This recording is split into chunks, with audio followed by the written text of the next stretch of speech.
সমগ্র বিশ্বের সাথে রাজ্যেও নানান কর্মসূচির মধ্য দিয়ে পালিত হলো বিশ্ব রেডিওগ্রাফার দিবস। বিশ্ব রেডিওগ্রাফার দিবস উপলক্ষে রাজধানীর রাজপথে সচেতনতামূলক পদযাত্রা করল Indian society of রেডিওগ্রাফার্স and technologist রাজ্য শাখা। ৮ নভেম্বর বিশ্ব রেডিওগ্রাফার দিবস। বিশ্ব রেডিওগ্রাফার দিবস উপলক্ষে মঙ্গলবার আগরতলা শহরে পদযাত্রা সংগঠিত করল Indian society of রেডিওগ্রাফার্স and technologist রাজ্য শাখা। এদিন রবীন্দ্র ভবনের সামনে থেকে এই জার্নি শুরু হয়ে শহরের বিভিন্ন রাস্তা পরিক্রমা করে। ৮ নভেম্বর বিজ্ঞানী রঞ্জন এক্স রশ্মি আবিষ্কার করেছিল। 1895 সালে আলোক রশ্মির মাধ্যমে রোগ নির্ণয় পদ্ধতি আবিষ্কৃত হয়। এখনো পর্যন্ত সেই পদ্ধতিতেই রোগ নির্ণয় করে রোগীদের চিকিৎসা করা হচ্ছে। এটি একটি যুগান্তকারী আবিষ্কার বলে জানান রেডিওলজি বিভাগের প্রধান ডক্টর অসীম দে। এই বিষয়ে জনগণকে সচেতন করার লক্ষ্যেই এই দিনের পদযাত্রার আয়োজন করা হয়েছে বলে জানান উদ্যোক্তারা। 8 নভেম্বর ওয়ার্ল্ড রেডিওগ্রাফি ডে। এটা শুধু ত্রিপুরায় নয়, দেশে বিদেশে সব জায়গায় পালিত হয়।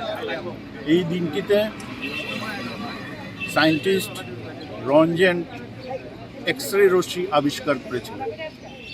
এই এক্স রে রশ্মি দিয়ে বিভিন্ন রোগের রোগ নির্ণয় আমরা এখন পর্যন্ত করে আছি। এটা এক্স রে রশ্মিটা আবিষ্কার হয়েছিল 1895 খ্রিস্টাব্দে। তখন থেকে মেডিকেল ইমেজিং টেকনোলজিতে একটা বিরাট পরিবর্তন আসে। এক্স রে দিয়ে আমরা শরীরের বিভিন্ন অঙ্গ প্রত্যঙ্গের এক্স রে করে ছবি তুলে তার রোগ নির্ণয় করি। তারপর এক্স রে করে এক্স রের সাহায্যে আমরা হার্টের রোগ নির্ণয় করি। হার্টের স্ট্রোক পর্যন্ত করোনারি আর্টারি ব্লক রোগ নির্ণয় করা হয়। ম্যামোগ্রাফি ব্যবহার করে ব্রেস্ট লিশনস আইডেন্টিফাই করা হয়। তারপর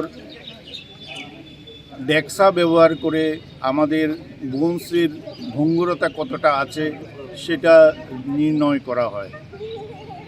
এখন পর্যন্ত এক্স রের সেই যুগান্তকারী এইসব অ্যাপ্লিকেশনস এখনও।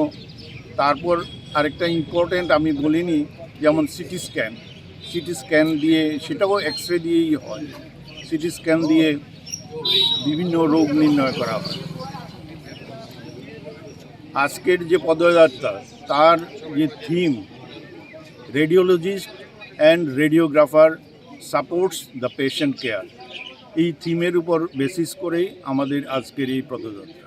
আধুনিক বিজ্ঞানের যুগে রোগ নির্ণয় ও চিকিৎসার ক্ষেত্রে আলোক রশ্মির একটা গুরুত্বপূর্ণ ভূমিকা রয়েছে, তা বলার অপেক্ষা রাখে না।